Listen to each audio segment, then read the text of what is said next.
Hello students, welcome again in the lecture series of subject Fundamental of Electronics Engineering. This lecture is from unit number 1. This is lecture 2. In this lecture, we will discuss about the PN junction. Before starting PN junction, first we discuss about the currents flowing in the semiconductor. Okay, so there are two type of currents that can flow in a semiconductor. One is the diffusion current and second one is the drift current. So coming to the types of current in semiconductors, there are two terms need to be discussed here. There are diffusion current and drift current. Okay, now first is the diffusion current.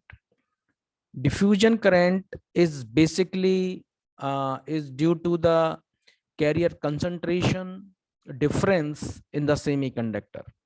देखिए, आप इसको ऐसे समझने की कोशिश कीजिए, जब किसी भी सेमीकंडक्टर में जो चार्ज पार्टिकल्स हैं, इलेक्ट्रॉन्स या होल्स, उनका जो कंसंट्रेशन है वो पूरे सेमीकंडक्टर में सेम नहीं होता है।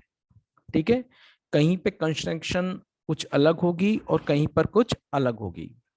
तो जो इलेक्ट्रॉन्स का मूवमेंट है वो हमेशा हायर कंसंट्रेशन से लोअर कंसंट्रेशन की तरफ होता है। तो due to the change in concentration through the material, electrons move from higher concentration to lower concentration, and the current due to the this movement of electrons is called diffusion current. तो समझ लीजिए, diffusion current का meaning ये है कि जब भी किसी सेमीकंडक्टर में इलेक्ट्रॉन्स का जो कंसंट्रेशन है वो अगर सेम नहीं है और इलेक्ट्रॉन्स हायर कंसंट्रेशन से लोअर कंसंट्रेशन की तरफ मूव कर रहे हैं, तो इस मूवमेंट की वजह से जो करंट होगी वो आपकी डिफ्यूजन करंट होगी। It is clear? सपोज यहाँ पर दो सेमीकंडक्टर हैं, ये पी टाइप सेमीकंडक्टर है, आप देख रहे हैं। पी टाइप सेमीकंडक्टर में मेजॉरिटी में होल्स होते हैं और माइनॉरिटी में कुछ इलेक्ट्रॉन्स होते हैं। एन टाइप में मेजॉरिटी में इलेक्ट्रॉन्स होते हैं और माइनॉरिटी में कुछ होल्स होते हैं। चलिए पहले मेजॉरिटी कैरियर की बात करते हैं। एन में मेजॉरिटी में इलेक्ट्रॉन्स होते हैं, तो इलेक्ट्रॉन्स का जो मूवमेंट है वो हायर कंसंट्रेशन के लोअर कंसंट्रेशन की तरफ होगा, तो इसकी वजह से डिफ्यूजन करंट फ्लो होगी। ठीक है, ये ऑलरेडी हम पहले डिस्कस कर चुके हैं एन टाइप और पी टाइप सेमीकंडक्टर को। अब बात करते हैं ड्रिफ्ट करंट की। ड्रिफ्ट करंट का जो कॉन्सेप्ट है वो तब आता है जब आप कोई बाहर से इलेक्ट्रिक फील्ड या वोल्टेज अप्लाई करते हैं। ठीक है, तो the current form due to the drift movement of charge particle, electrons और hole due to the applied electric field is called as drift current. Okay, you can see in this figure, when you apply a external source of electric field, then all electrons moves in the direction of positive terminal of the battery, and the current due to this movement is called drift current. तो diffusion current का concept है concentration से। अगर different concentration है और charge particle move कर रहे हैं from higher concentration to lower concentration without any electric field, तो करंट डिफ्यूजन करंट है। और जब हम बाहर से इलेक्ट्रिक फील्ड अप्लाई कर देते हैं, इलेक्ट्रॉन्स उस इलेक्ट्रिक फील्ड जो बाहर से आपने अप्लाई किया है उसकी पॉजिटिव टर्मिनल की तरफ अट्रैक्ट होते हैं, उसकी तरफ मूव करते हैं, तो उसकी वजह से जो करंट फ्लो होती है वो आपकी ड्रिफ्ट करंट है। इस चीज को आप समझ लीजिए। ठीक है, now we will discuss about the PN junction, PN junction और पीएन जंक्शन डायोड। तो समझ लीजिए पहले प्रॉपर्टी ऑफ पीएन जंक्शन क्या है। देखिए, जब भी आप एक पी टाइप और एन टाइप सेमीकंडक्टर को एक ही सिलिकॉन वेफर पर एक साथ आप फॉर्म करते हैं, इसका मीनिंग ये है कि मान लीजिए आपने एक सेमीकंडक्टर लिया, प्योर सेमीकंडक्टर, उस पर मास्किंग लेबल करके एक साइड आपने पी टाइप की डोपिंग करा दी और एक साइड एन टाइप की डोपिंग आपने करा दी। ठीक है, तो जैसे ही आप डोपिंग कराते हैं तो वहां पर क्या है, एक पी और एन के बीच में एक जंक्शन क्रिएट हो जाता है, और ये तभी पॉसिबल है जब जो सिलिकॉन का क्रिस्टल है या सिलिकॉन जो मटेरियल है वो सिंगल हो। ऐसा ना हो कि आप पी टाइप मटेरियल अलग ले लें, एन टाइप मटेरियल अलग ले लें और उनको आपस में बराबर में सटा के आप चाहें कि एक पीएन जंक्शन फॉर्म हो जाएगा। So it is not possible for a PN junction. The silicon crystal और जर्मेनियम क्रिस्टल वो आपका एक ही होना चाहिए। तो पीएन जंक्शन बनाने के लिए हम यही करते हैं कि एक सिंगल सिलिकॉन का क्रिस्टल लेके एक साइड पी टाइप की डोपिंग करा देते हैं और एक एन टाइप की डोपिंग करा देते हैं। ठीक है, तो देखिए we have a P type material, आपने एन टाइप मटेरियल, इनको आपने एक तरफ पी टाइप की डोपिंग कराई है आपने मान लीजिए और एक तरफ एन टाइप की डोपिंग करा ली है। तो क्या होगा, क्योंकि सिलिकॉन तो एक ही है, जैसे ही आप जंक्शन फॉर्म करेंगे जो एन टाइप के इलेक्ट्रॉन्स हैं, ये वाले जो इलेक्ट्रॉन्स हैं वो इसमें मूव करेंगे, डिफ्यूजन होगा क्योंकि इधर एन टाइप की कंसंट्रेशन ज्यादा है इलेक्ट्रॉन्स की और इधर होल की कंसंट्रेशन ज्यादा है। तो hole move from P to N and electrons move from N to P. और जब ये मूवमेंट होता है इलेक्ट्रॉन्स और होल्स का, तो बेसिकली क्या होता है, इलेक्ट्रॉन और होल का रिकॉम्बिनेशन हो जाता है। यानी जब इलेक्ट्रॉन होल के साथ मिलता है तो वापस से कोवेलेंट बॉन्ड फॉर्म हो जाते हैं और इलेक्ट्रॉन और होल दोनों ही क्या हो जाते हैं, डिसअपियर हो जाते हैं। तो बिफोर जंक्शन, जब जंक्शन बनने से पहले पी टाइप मटेरियल और एन टाइप मटेरियल दोनों ही क्या होते हैं, न्यूट्रल होते हैं। क्योंकि पी टाइप में जितने होल हैं, जितना पॉजिटिव चार्ज है उतने ही हर एटम पर एक नेगेटिव चार्ज है, एक्सेप्टर आयंस है negative. Similarly in an type electrons जितने हैं जिन पर नेगेटिव चार्ज है उतने ही उस एन टाइप मटेरियल में डोनर आयंस प्रेजेंट रहते हैं।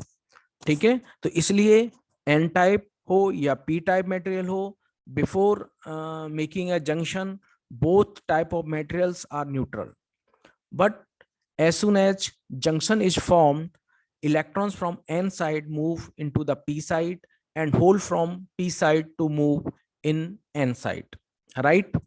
तो जब ये मूवमेंट होता है तो इलेक्ट्रॉन और होल का क्या हो जाता है, रिकॉम्बिनेशन हो जाता है और दोनों ही पार्टिकल्स, चार्ज पार्टिकल्स डिसअपियर हो जाते हैं।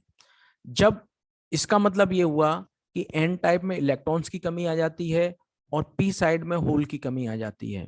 जब ऐसा होता है तो एन साइड पर पॉजिटिव चार्ज ज्यादा हो जाता है, इस एरिया के इलेक्ट्रॉन सारे के सारे डिसअपियर हो गए और इधर के जो होल्स हैं वो खत्म हो गए आफ्टर रिकॉम्बिनेशन। तो क्या होता है, इधर पॉजिटिव चार्ज बचता है और इधर नेगेटिव चार्ज बचता है। इसकी वजह से यहाँ पर एक इलेक्ट्रिक फील्ड क्रिएट हो जाता है। ये इलेक्ट्रिक फील्ड फर्दर क्या करता है, जो इलेक्ट्रॉन्स का मूवमेंट है उसको स्टॉप कर देता है। ठीक है, जब इलेक्ट्रॉन्स पी साइड में जाने की कोशिश करते हैं तो इस इलेक्ट्रिक फील्ड की जो नेगेटिव चार्ज लेयर है वो इलेक्ट्रॉन्स को रिपेल कर देती है। ओके, तो इस इलेक्ट्रिक, या हम ये कह सकते हैं कि in starting when you form the junction, वहां पर डिफ्यूजन होता है और इलेक्ट्रॉन डिफ्यूज होते हैं एन से पी की तरफ। और जैसे डिफ्यूजन बढ़ता जाता है तो वहां पर तुरंत क्या होता है कि इलेक्ट्रिक फील्ड क्रिएट हो जाता है जंक्शन पर, जो कि उस डिफ्यूजन का अपोज करता है, यानी कि वो एक ड्रिफ्ट देता है। क्योंकि यहाँ पे इलेक्ट्रिक फील्ड हो गया तो यहाँ पे एक ड्रिफ्ट होगा और जो ड्रिफ्ट कंपोनेंट है वो डिफ्यूजन कंपोनेंट के जस्ट रिवर्स होगा। और जब ये दोनों कंपोनेंट बैलेंस हो जाएंगे तो कोई ना तो डिफ्यूजन होगा ना ड्रिफ्ट होगा और करंट फिर आपकी फ्लो होना बंद हो जाएगी। तो जैसे ही आप जंक्शन बनाते हैं, जैसे ही जंक्शन आप फॉर्म करते हैं, तुरंत वहां पर एक इलेक्ट्रिक फील्ड क्रिएट हो जाता है और इस वोल्टेज को हम बोलते हैं barrier potential. This voltage is called barrier potential, जिसको हमने नाम दिया है V. This is the barrier potential. Silicon के केस में ये 0.7 वोल्ट होता है ना, और जर्मेनियम के केस में ये 0.32 EB होता है। ठीक है, तो ये 0.7 वोल्ट है in case of silicon. Generally हम सिलिकॉन डायोड ही यूज करते हैं। ठीक है, अब फर्दर कोई भी मूवमेंट नहीं होगा इलेक्ट्रॉन का और ना कोई होल का मूवमेंट होगा जब तक कि हम इस इलेक्ट्रिक फील्ड को रिमूव ना करें। इस इलेक्ट्रिक फील्ड को रिमूव करने के लिए हमें एक्सटर्नल सप्लाई की रिक्वायरमेंट होती है, एक एक्सटर्नल फील्ड की जरूरत होती है जो कि इस इलेक्ट्रिक फील्ड का अपोज करेगा। ठीक है, इसको बोलते हैं बाइसिंग। तो now biasing of the PN junction in electronics. Biasing means the use of DC voltage to establish some operating conditions for the electric device.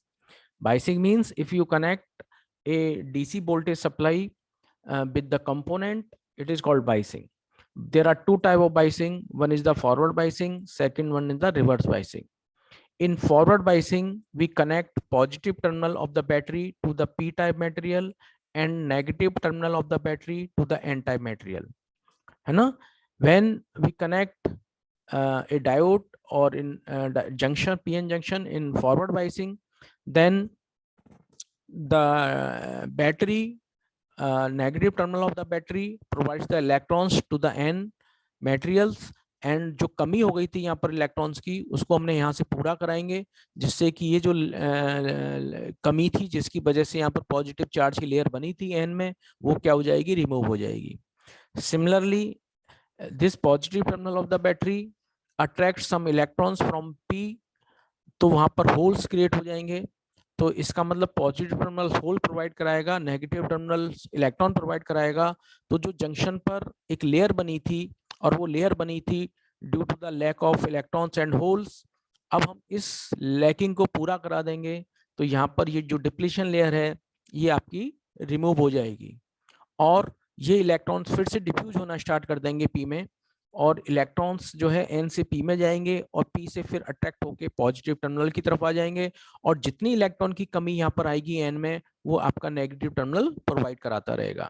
तो इस तरीके से इलेक्ट्रॉन का मूवमेंट नेगेटिव से ऐसे होते हुए पॉजिटिव टर्मिनल की तरफ होगा, और जो करंट की डायरेक्शन होगी वो आपकी इस तरीके की हो जाएगी फ्रॉम पी टू एन, यानी कि पॉजिटिव से नेगेटिव टर्मिनल की तरफ. And this current is called forward current, and you can see this is the plot between the forward voltage and forward current. When you apply a forward voltage, if it is less than to barrier potential, then the current is very low in the diode, and as soon as you increase the battery voltage to the knee voltage, or we can say the barrier potential, current increase sharply. So this is the characteristics, VI characteristic in forward biasing. This current is measured in milliampere while we apply the voltage in volt. Okay. Now the reverse biasing, when you connect diode junction PN junction in reverse biasing means positive terminal connect to the N and negative terminal connected to the P type material. In this situation, positive terminal attract the electrons from N and negative terminal attract to the hole from P. तो यहाँ पर इस case में electrons की और कमी हो जाएगी, इधर होल की कमी हो जाएगी, तो जो डिप्लीशन लेयर बनी हुई थी पहले वो और क्या हो जाएगी, बाइड हो जाएगी, यानी डिप्लीशन लेयर और ज्यादा बाइड हो गई. When you apply reverse biasing, तो वहां पर जो डिप्लीशन लेयर बनी थी उसकी जो विड्थ है वो और बाइड हो जाएगी, और डिप्लीशन लेयर बाइड होने से कोई भी इलेक्ट्रॉन उस डिप्लीशन लेयर को क्रॉस नहीं कर पाएगा. तो रिवर्स बाइसिंग में हम ये मान के चलते हैं कि वहां पर कोई करंट फ्लो नहीं होगी, right.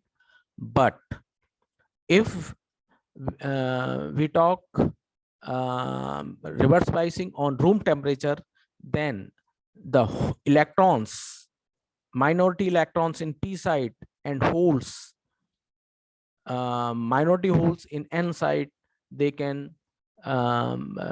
cross this junction, because the electric field of depletion layer or junction support these minority carriers to flow through this junction. इसका मीनिंग ये है कि जो रिवर्स बाइसिंग आपने की वहां पर डिप्लीशन लेयर और उसकी जो विड्थ है और ज्यादा इंक्रीज हो गई, तो कोई भी मेजॉरिटी कैरियर उसको क्रॉस नहीं कर पाएगा. बट जो माइनॉरिटी कैरियर्स होते हैं, जो पी में इलेक्ट्रॉन्स होते हैं और एन में जो होल होते हैं माइनॉरिटी कैरियर्स, उनके लिए वो इलेक्ट्रिक फील्ड सपोर्ट करता है और वो जंक्शन को क्रॉस कर सकते हैं. These minority carriers depends on the temperature. If we increase the temperature, these minority carriers is also increased. But if temperature is constant, these minority carriers are also constant.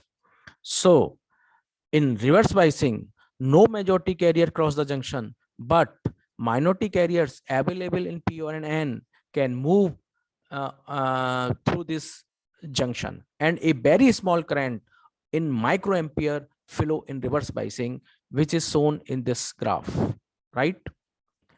And when we apply higher and higher and higher electric field in reverse biasing, so a very high electric field produced at the junction in this area of depletion layer, and at a certain voltage all covalent bonds are break.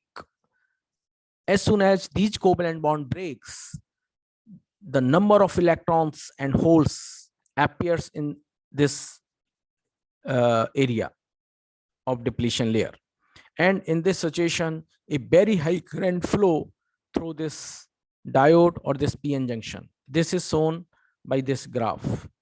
So you can see this is the VI characteristic in reverse bias. We apply a reverse bias voltage in this direction, and the reverse biasing current, reverse current is in microampere.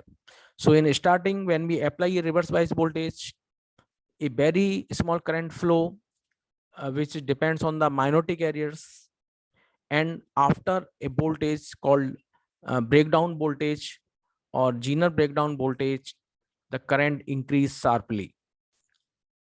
Okay.